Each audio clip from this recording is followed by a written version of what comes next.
resepsi pernikahan. Ya. Saat ini kita mungkin banyak menghadiri resepsi pernikahan, baik itu yang diselenggarakan oleh keluarga kita, ya, atau teman-teman kita atau kalangan sejawat.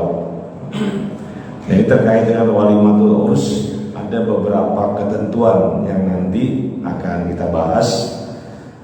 Yang pertama, kita coba memahami makna walimah. Ya. Ini ungkapan bahasa Arab yang pada kalangan masyarakat tertentu ini sudah menjadi bagian dari penamaan sebuah acara. Ya. Di dalam ajaran agama kita, ya, mobil khusus di kalangan orang-orang yang mengikuti mazhab Syafi'i, ya, ini walimah itu bukan hanya walimatul urus, ya, bukan hanya walimatul urus, tapi juga ada walimah yang lain. Ya.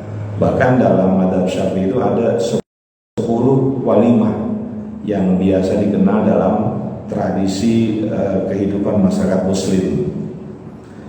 Nah, kalau walimatul urus ini memang walimah yang dilaksanakan, ya, resepsi yang dilaksanakan dalam rangka pernikahan, ya, seseorang.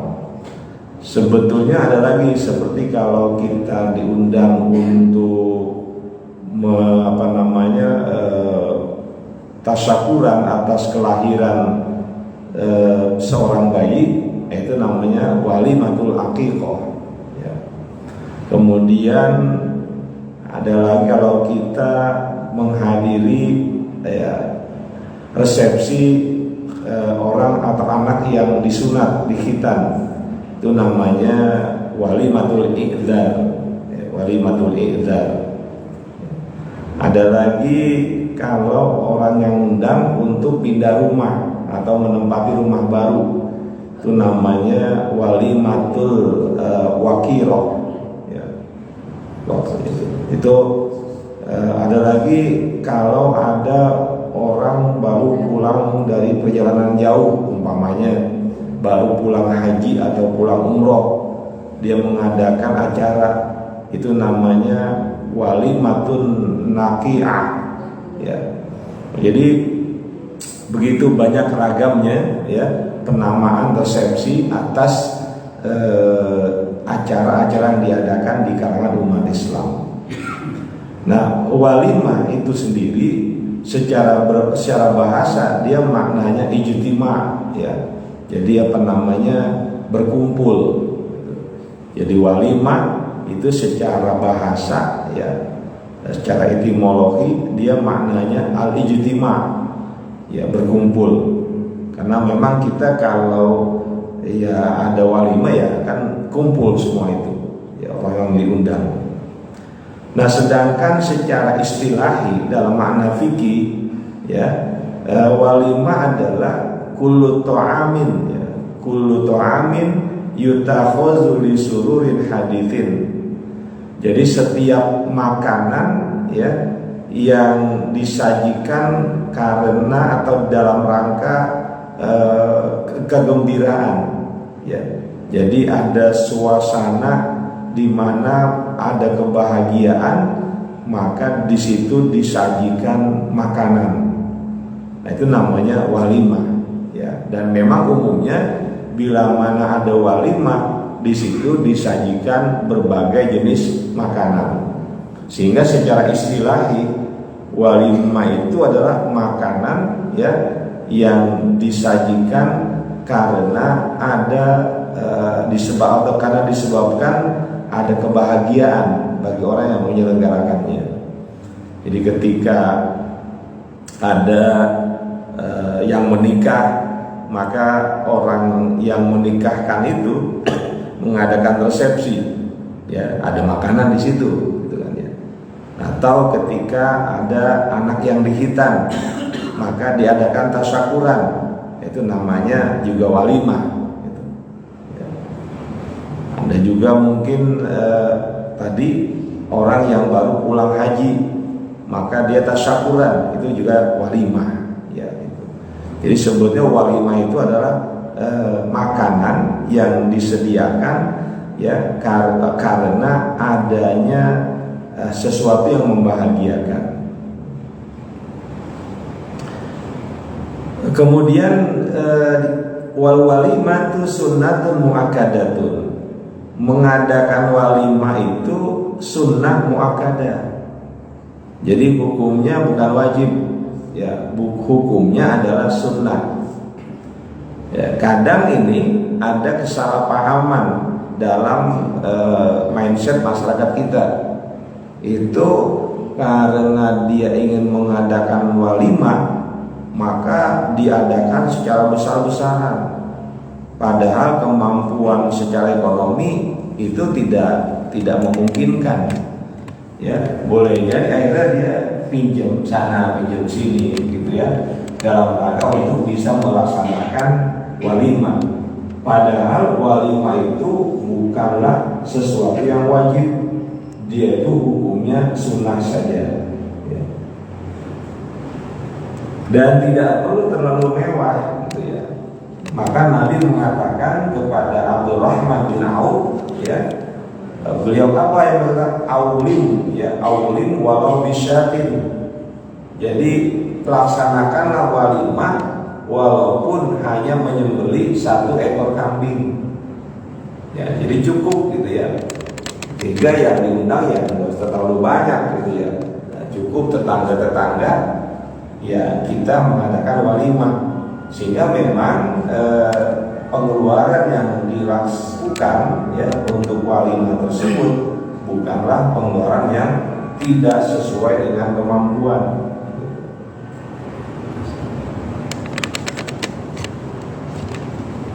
Kemudian bagaimana ketika ada undangan yang berkaitan dengan walimah? Ya. Nah di sini dikatakan apa? Mandu'iya ilal walimati lazimatul ijabatu fahiya fardhu ainin. Barang siapa yang diundang untuk menghadiri sebuah resepsi, lazimatul ijabatu, maka dia wajib untuk memenuhinya. Ya, fahuwa fardhu ainin, itu menjadi fardhu ain. Jadi kewajiban setiap orang. Ya. Jadi kalau kita diundang menghadiri sebuah walimah, maka itu hukumnya wajib. Mengadakan walimah hukumnya sunnah, tapi menghadiri undangan walimah itu hukumnya wajib. Lah berarti apa kalau kita tidak hadir, ya, tidak ada uzur syar'i, berarti dosa. Ya, karena memang di sini apa? Dihukumkan menghadiri undangan walimah itu adalah wajib. So'iman kana au muftiran, baik yang diundang itu adalah orang yang sedang berpuasa atau tidak berpuasa. Ya, saya lagi puasa nih, maka saya nggak datang diundang. Ini juga sesuatu yang salah, ya, artinya berdosa. Karena menghadirinya adalah sebuah kewajiban. Jadi kendati walaupun diundang ada walimah hari Senin atau ada walimah hari Ahad, namun bertepatan dengan Ayyamul Bid, puasa sunnah, gitu ya. Puasa sunnah di hari Ahad persis dapatnya tuh, ya Ayyamul Bid, jatuhnya hari Ahad. Kebetulan ada undangan walimah, ya. Maka undangan walimah tersebut wajib untuk dipenuhi walaupun dalam keadaan sedang berpuasa. Di mana dalilnya tentang kewajiban tersebut? Ada dalam satu hadis, ya, riwayat Imam Bukhari dan Imam Muslim, di mana Nabi mengatakan idza du'iya ahadukum ilal walimati falyatiha. Apabila salah seorang di antaramu diundang dalam acara resepsi, falyatiha, maka dia wajib untuk datang ke resepsi tersebut. Ya. Jadi apa namanya, ya ini Rasul memerintahkan begitu. Jadi kalau diundang resepsi ya hadir, gitu, datang. Kita kan masalah begini, kadang kita karena secara adat ya, bahwa yang namanya walimah, apalagi walimatul urus, itu kan pakai bawa duit ya, bawa pakai apa, bawa hadiah, kado gitu ya. Itu kan ada tradisi, itu nggak wajib ya. Jadi kalau kita datang ke sebuah walimah seperti walimatul urus, itu nggak wajib kita untuk bawa uang gitu ya. Yang wajib datangnya, ya, yang wajib datangnya. Jadi walaupun kita tidak membawa apapun gitu ya, itu sudah cukup sebetulnya. Tapi karena adat, sehingga ada orang yang mungkin dalam kondisi tidak punya uang, nggak datang walimah. Ya, walimatul urus, padahal itu wajib dia secara individu. Ya, alasan apa? Ada nggak ada duit nih, gitu ya, sehingga tidak datang. Gitu. Sekali lagi saya tegaskan, memberikan sesuatu kepada orang yang sedang hajat, gitu ya, hajatan seperti walimatul urus, itu hukumnya nggak wajib. Ya. Dan jangan merasa bahwa ketika kita memberikan sesuatu itu sepertinya kita mengharapkan nanti balasannya. Itu jangan, gitu ya. Kita umpamanya datang ke walimatul urus, lalu kita itu mengikuti adat ya, bawa uang gitu, yang nanti kita masukkan ke kotak. Nah, itu jangan berharap ya, nanti kalau kita ngadain yang punya hajat hari itu nanti kondangan juga sama kita, gitu ya. Nah, itu enggak jangan begitu. Itu apa? Itu sedekah aja kan. Kita ikut membantu, ikut berbahagia, ya kita sedekah, gitu. Ya. Nanti jangan sampai ketika kita mengadakan walimah, kemudian dia datang tuh orang, gitu ya. Lalu kita lihat nih, ya, uang kondangannya, gitu. Ternyata tidak sebesar yang dulu kita berikan. Muncul tuh, gimana sih, gitu ya. Dulu kan saya kondangan sekian, kok ini dia kondangan saya sekian.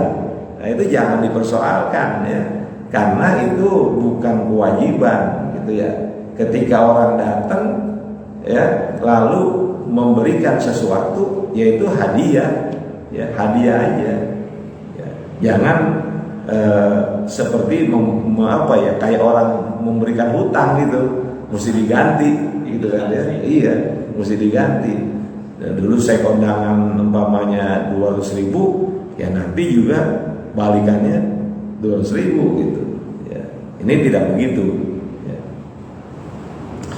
Wa fi riwayatin, dan dalam satu riwayat, ya, dalam hadis yang lain, idza du'iya ahadukum falyujib, apabila salah seorang di antaramu diundang, maka penuhilah undangan itu.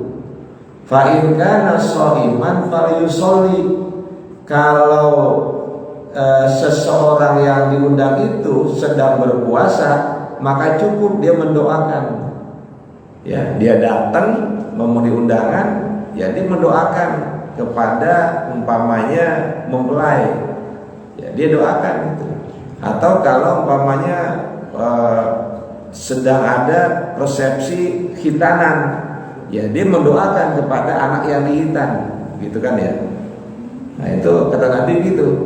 Jadi kalau memang datang dia lagi puasa, nah cukuplah memberikan doa. Wa in kana muftiran falyata'am, kalau dia tidak berpuasa, makan betul. Ya, hendaklah dia makan sajian yang sudah disediakan. Jangan sampai ya tuan rumah sudah menyiapkan makanan, kita tidak dalam keadaan berpuasa, kemudian kita tidak makan. Ya, itu bisa jadi menyinggung perasaan orang yang mengundang kita. Makanlah apa saja gitu ya, walaupun sedikit makan, kalau memang kita nggak puasa. Nah ini hadis ini riwayat dari Imam Muslim ya. Wa fi lafzin li muslimin, dan pada lafaz hadis riwayat Imam Muslim ada fa in syaa ta'ima wa in syaa taraka. Jadi ada hadis yang lain ya yang agak berbeda. Kalau tamu itu kepengen makan, ya makanlah. Ya. Kalau dia enggak mau makan, ya udah enggak usah makan. Ya. Tapi sebaiknya menurut saya itu apa? Makan walaupun sedikit, minum ya itu. Untuk apa? Menghormati tuan rumah yang sudah mengundang kita.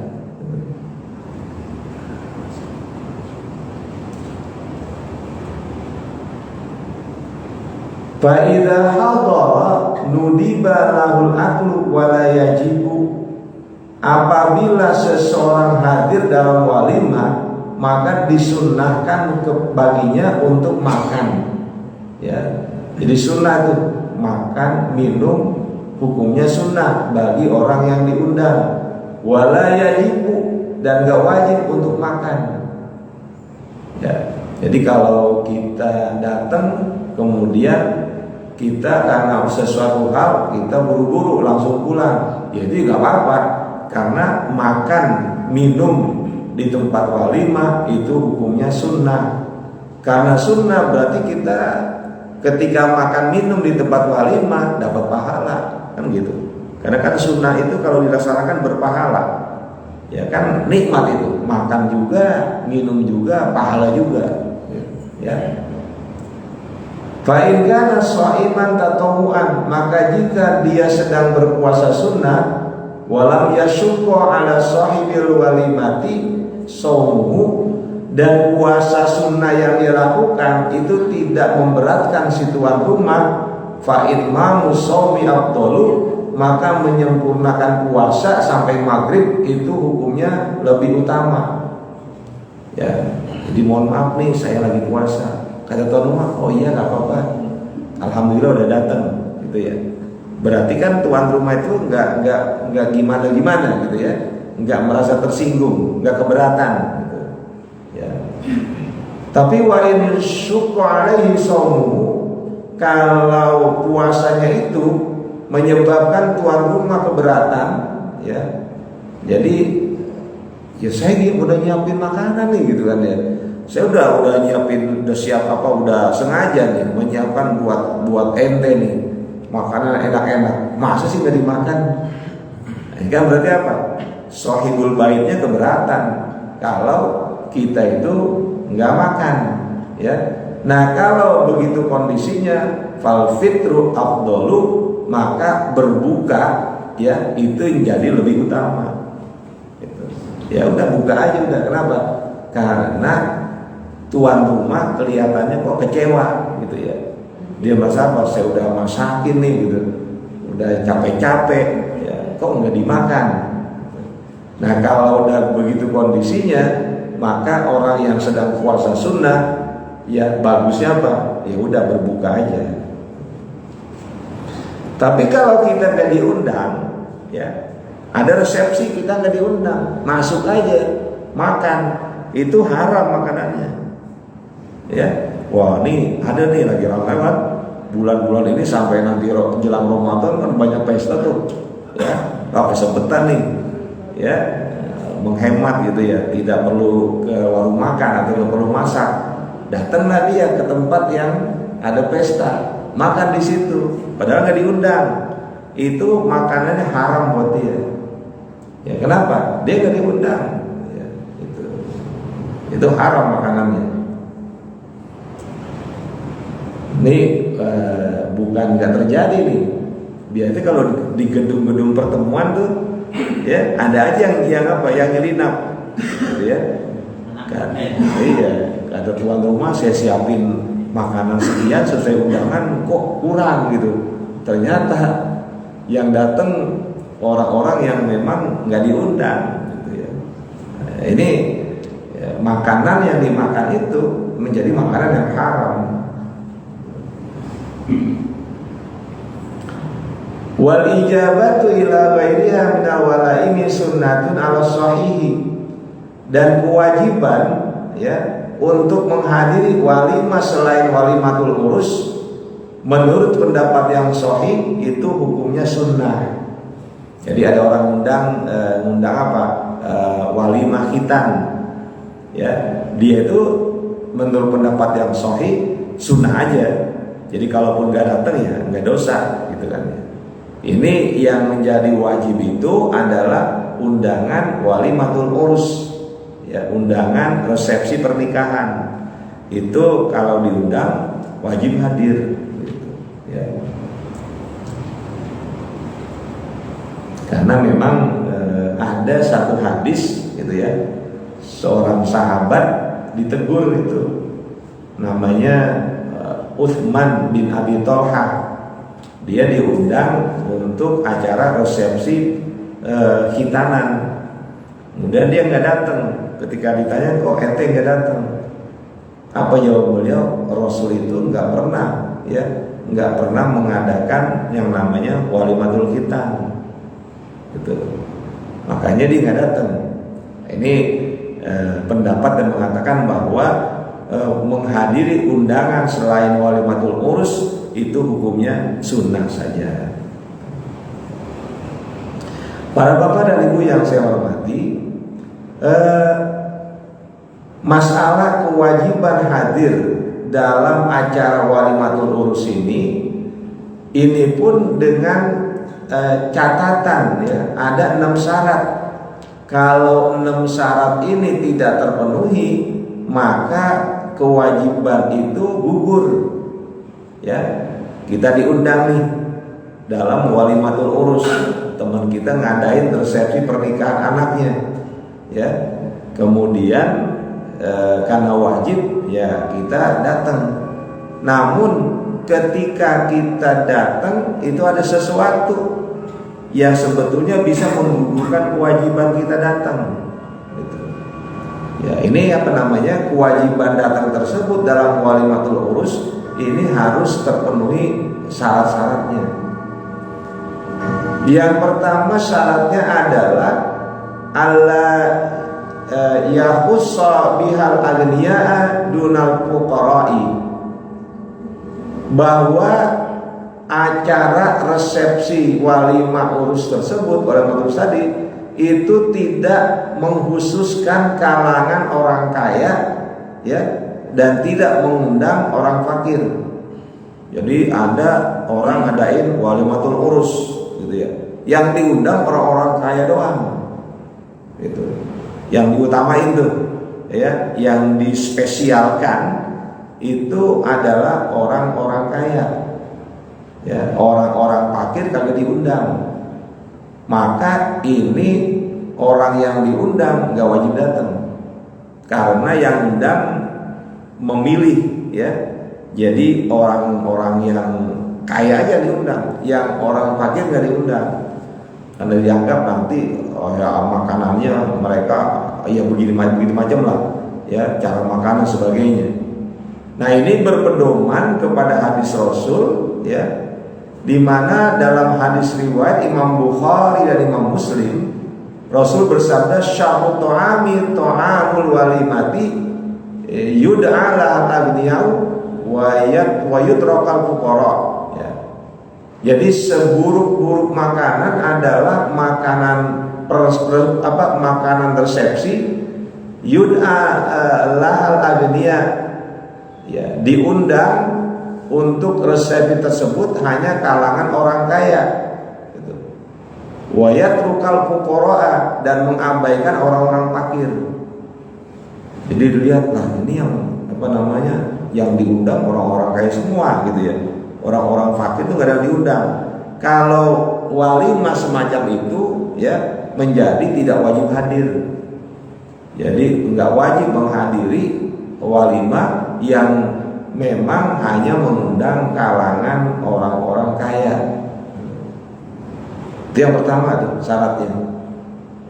Yang kedua, alla yakuna fi maudhi'il apa?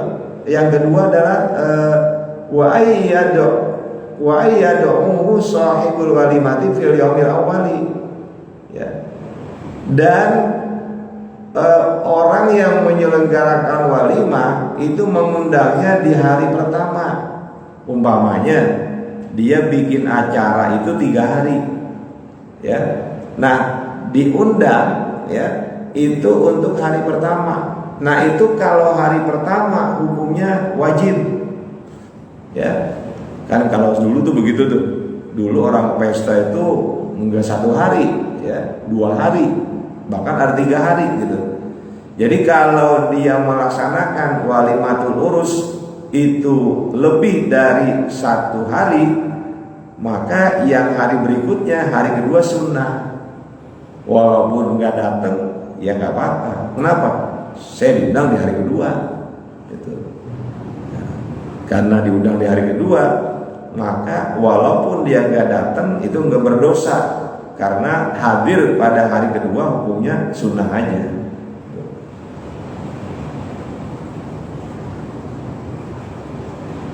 Nah, itu syarat yang kedua, ya, seperti itu.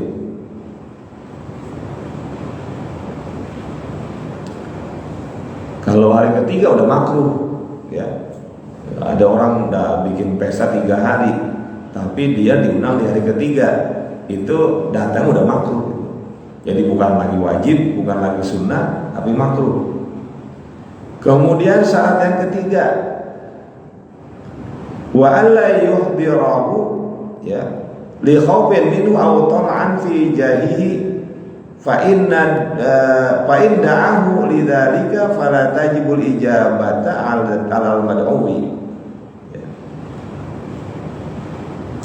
Dan orang yang diundang tersebut, ya, bukan lantaran orang yang mengadakan pesta takut kepadanya kalau nggak diundang. Jadi dia itu diundang karena penyelenggaranya takut kalau nggak undang dia. Itu kan namanya undang terpaksa, ya. Maka undangan yang model begitu nggak wajib untuk dipenuhi, ya.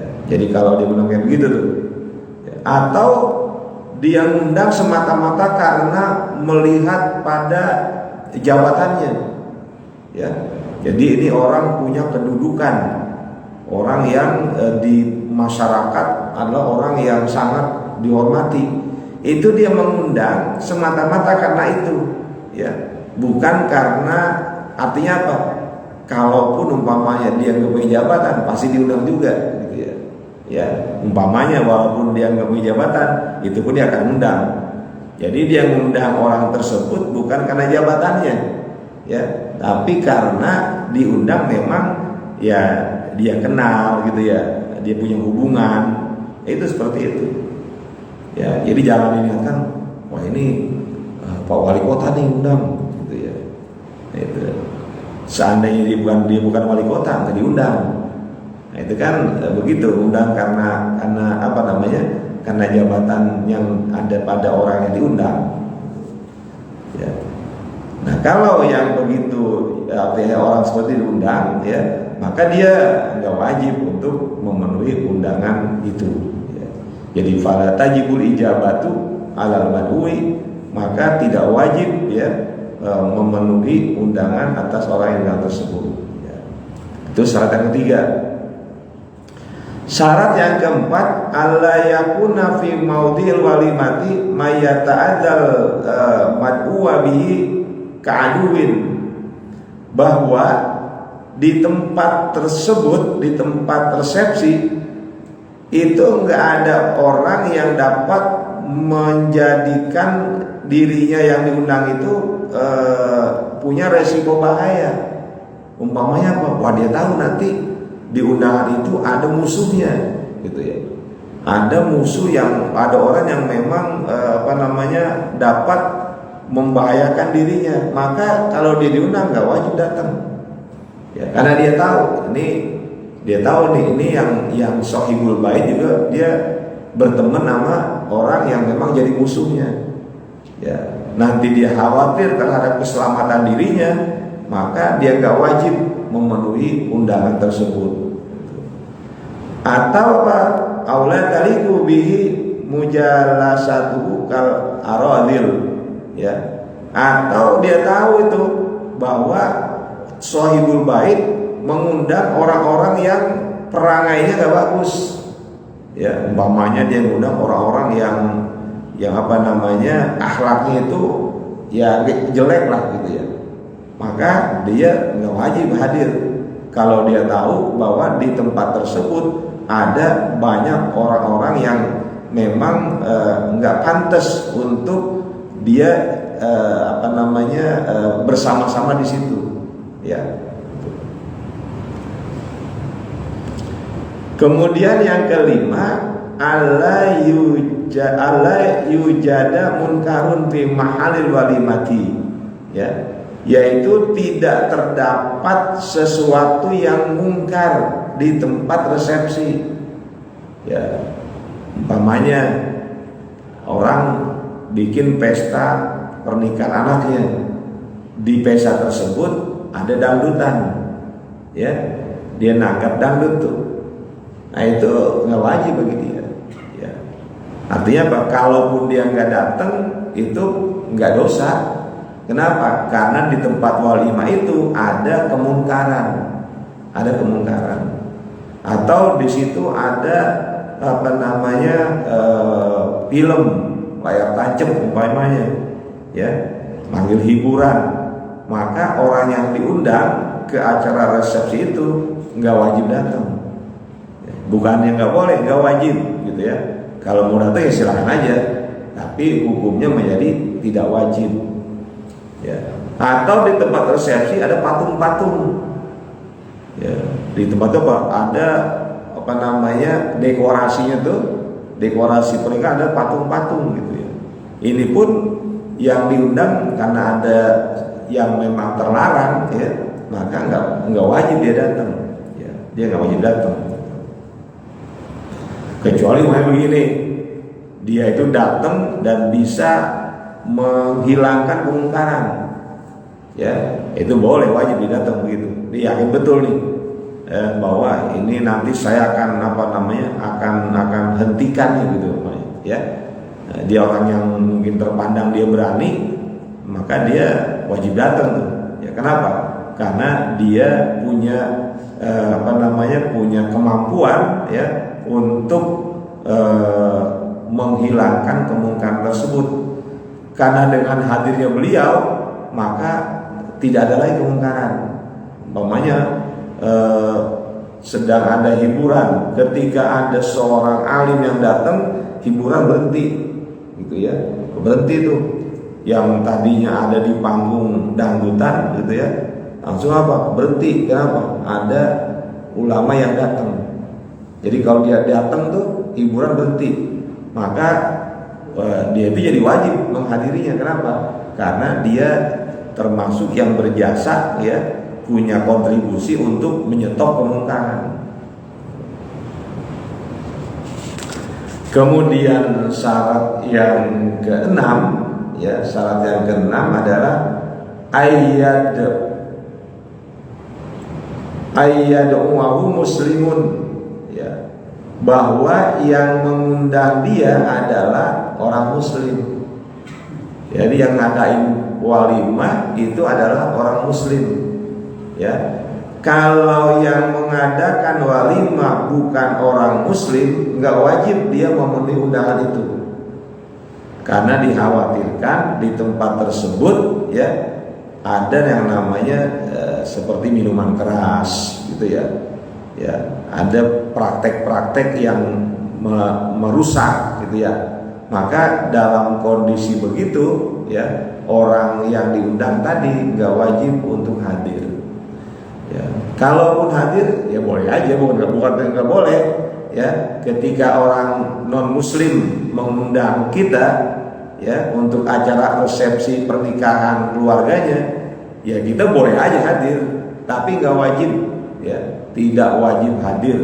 Kenapa? Karena dikhawatirkan makanan yang disajikan bisa jadi makanan yang haram, ya, makanan yang memang dalam apa namanya syariat Islam itu nggak dibolehkan, ya. Atau di situ ada praktek-praktek yang apa namanya yang merusak, ya, yang merusak itu, permainan-permainan dan sebagainya, sehingga ini menjadikan menghadiri undangan tersebut menjadi tidak wajib, Nah, ini yang kita bahas pada malam hari ini terkait dengan walimatul urus ya, yang hukumnya sunnah saja, sunnah muakkadah untuk melaksanakannya ya. Karena apa? Karena orang yang melakukan pernikahan ini perlu mengumumkan kepada orang banyak bahwa dua orang ini sudah sah sebagai suami istri gitu ya. Kalau tidak diadakan walimah, dikhawatirkan masyarakat tuh nggak tahu kalau dua laki dan perempuan ini sudah menikah. Sehingga kalau orang lihat dia berdua ya berjalan bersama itu di hari kok belum nikah udah jalan bersama gitu. Ini kan menimbulkan fitnah. Nah, kalau udah ada resepsi gitu ya, udah ada acara resepsi, orang pada tahu ya, undangan disebar gitu ya. Oh, berarti ini orang memang udah menikah gitu. Nah, terkait dengan menghadiri undangan resepsi ya, walimatul urus ini sama haknya laki dan perempuan. Perempuan diundang dia wajib datang, laki diundang wajib datang. Cuma dianjurkan itu ya, perempuan boleh datang, tapi datangnya itu ya bersama mahramnya ya, umpamanya dengan bapaknya gitu ya, dengan kakaknya gitu ya. Ketika datang dengan orang yang bukan mahramnya itu menjadi sesuatu yang dosa gitu ya, seperti itu. Nah, ini terkait dengan menghadiri walimatul urus dan menyelenggarakannya. Ya, mohon maaf kalau dalam penyampaian materi ini mungkin ada kekurangan di sana sini ya, karena keterbatasan apa yang ada pada saya, dan bila mana ada yang keliru dan yang salah mohon untuk dikoreksi dan diperbaiki. Ya, mungkin ada yang mau menyampaikan, ya silakan. Nah, ya. Assalamualaikum warahmatullahi wabarakatuh. Assalamualaikum. Mengenai kan kita tadi dikatakan wajib. Andai kata misalkan kasusnya seseorang itu cuma nitip amplop, kan sering terjadi. Itu kasusnya seperti apa? Terus yang kedua, misalkan kayak di kampung-kampung itu, misalkan kita diantar pakai mobil, kita masuk, terkadang tuh masih ketemu sama tuan rumah. Tadi diantar siapa? Panggil makan. Ya nggak apa-apa, itu termasuk nggak apa-apa, termasuk bagus, boleh. Terus yang kedua misalkan cuma inisiatif sendiri, kadang-kadang juga teman ketemu di dalam, masuk ke dalam pesta sama teman apa saudaranya, diantar siapa? Ini antarnya aja makanan, nah itu makanannya itu seperti apa? Oh iya, untuk yang pertama ya, nitip uang kondangan gitu ya. Yang pertama, kalau itu memang kita ada udzur syar'i, sakit ya, sakit kita nggak bisa hadir, kita nitip tuh uang kondangannya, ya itu boleh aja ya. Walaupun tadi saya katakan memberikan sesuatu kepada sahibul hajat itu bukan wajib ya, itu bukan wajib. Yang wajib datangnya, memberikan sesuatu ya, uang ataupun benda itu nggak wajib ya. Itu hanya adat saja ya, adat kebiasaan ya. Itu kalau udzur syar'i ya. Kalau nggak ada udzur syar'i, cuma males aja ya, dosa ya, tidak memenuhi undangan, tapi dia pikir udahlah ngirimin juga cukup ya, gitu ya. Padahal dia itu dalam kondisi yang longgar untuk bisa datang. Tadi yang kedua mau ngasih masalah yang nganter. Masalah diantar kan kadang-kadang seseorang itu yang ngasih makanya mas sopir misalkan nih, kadang-kadang masuk ke dalam, tadi diantar siapa? Om sopir. Ayo suruh makan, suruh masuk ke dalam makan. Itu apa ya? Yang masalah makan itu apa? Termasuk haram apa? Dia tidak diundang. Ya, ini kan yang diundang misalkan ini, tapi nganter ya. Nganter. Iya, nganter aja. Iya. Gini, sekarang kita ini ya berhusnuzon ya. Husnuzon maksud gini, karena kita memang datang tidak sendiri gitu ya, tidak sendiri tapi diantar oleh orang lain ya. Ini ya berhusnuzon, mudah-mudahan ini tuan rumah memahami gitu ya. Artinya sesuatu yang layak kalau yang nganter itu sopir umpamanya ikut makan ya, ini insya Allah sudah menjadi satu hal yang lumrah gitu ya, hal yang lumrah. Itu yang nyuruh tuan rumah ya Pak? Iya, tuan rumah, paling tuan rumah yang nyuruh ya. Itu boleh aja. Kalau tuan rumah yang nyuruh itu udah gak ada masalah. Ini kalau tuan rumah nggak nyuruh ya. Kalau tuan rumah nyuruh, tolong itu yang sopir ajak yuk masuk ke dalam.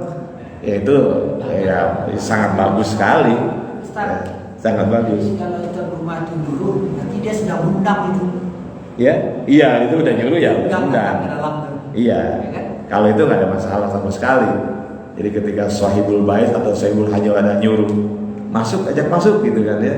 Atau bawain makanan nih ya buat sopir gitu ya yang nganter, ya itu udah hal yang apa yang nggak ada masalah itu ya gitu. Yang ketiga tadi sama udah ya silakan Pak. Ini yang undang jauh gimana itu Ustaz? Kita diundang teman tapi posisinya itu kan jauh, jadi kita kan nggak bisa hadir. Oh iya, itu udzur syar'i, undang jauh benar gitu ya. Kendaraan nggak ada kita gitu, mau bawa kendaraan nggak ada kendaraan, atau kita ya nggak mungkin lah datang ke tempat itu kan namanya udzur ya. Kalau udzur ya nggak apa-apa gitu ya. Kalaupun nggak ngirimin nggak apa-apa, karena sekali lagi itu cuma hadiah ya. Artinya hadiah itu ya sunnah aja ya, hal yang sunnah aja ya. Itu nggak apa-apa Pak kalau emang nggak terjangkau.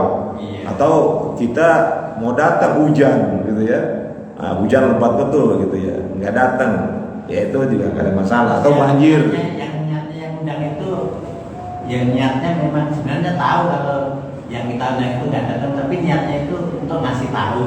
Oh iya, nggak apa-apa ya. Artinya ini udah apa namanya semacam pengumuman lah gitu ya dalam tanda petik.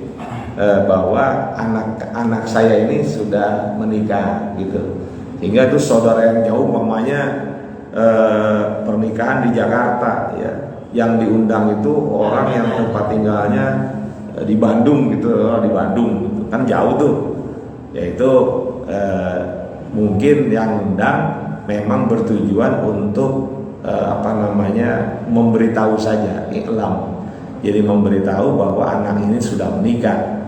Sehingga kapan dia bertemu dengan anaknya itu bersama laki-laki yang jadi suaminya, itu dia udah paham gitu.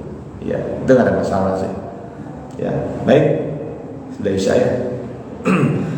Terima kasih atas perhatiannya. Ini hal yang sifatnya keseharian ya, yang namanya walimah, yaitu biasa di masyarakat kita.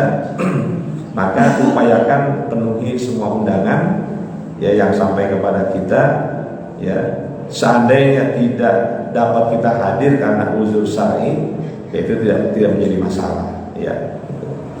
Sekali lagi, jangan pernah menganggap memberikan hutang kepada orang yang mengadakan walimah dengan uang yang kita berikan ya. Kondangan tadi itu kita kondangan 200.000 gitu ya.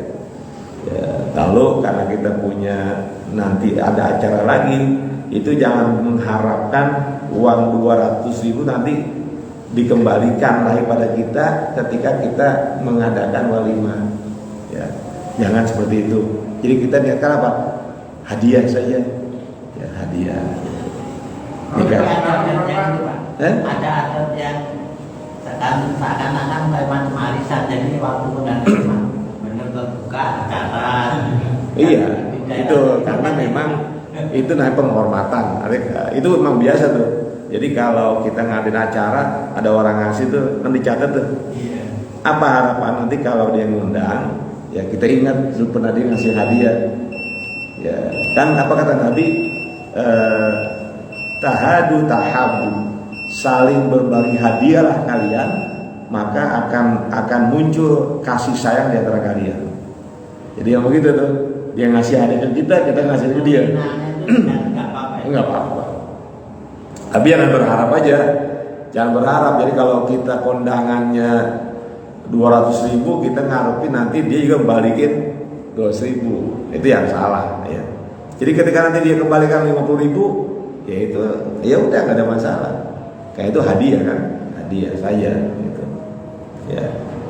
Ini kadang-kadang di masyarakat gitu Pak, ada yang seperti dalam bahasa Betawi ngutangin gitu.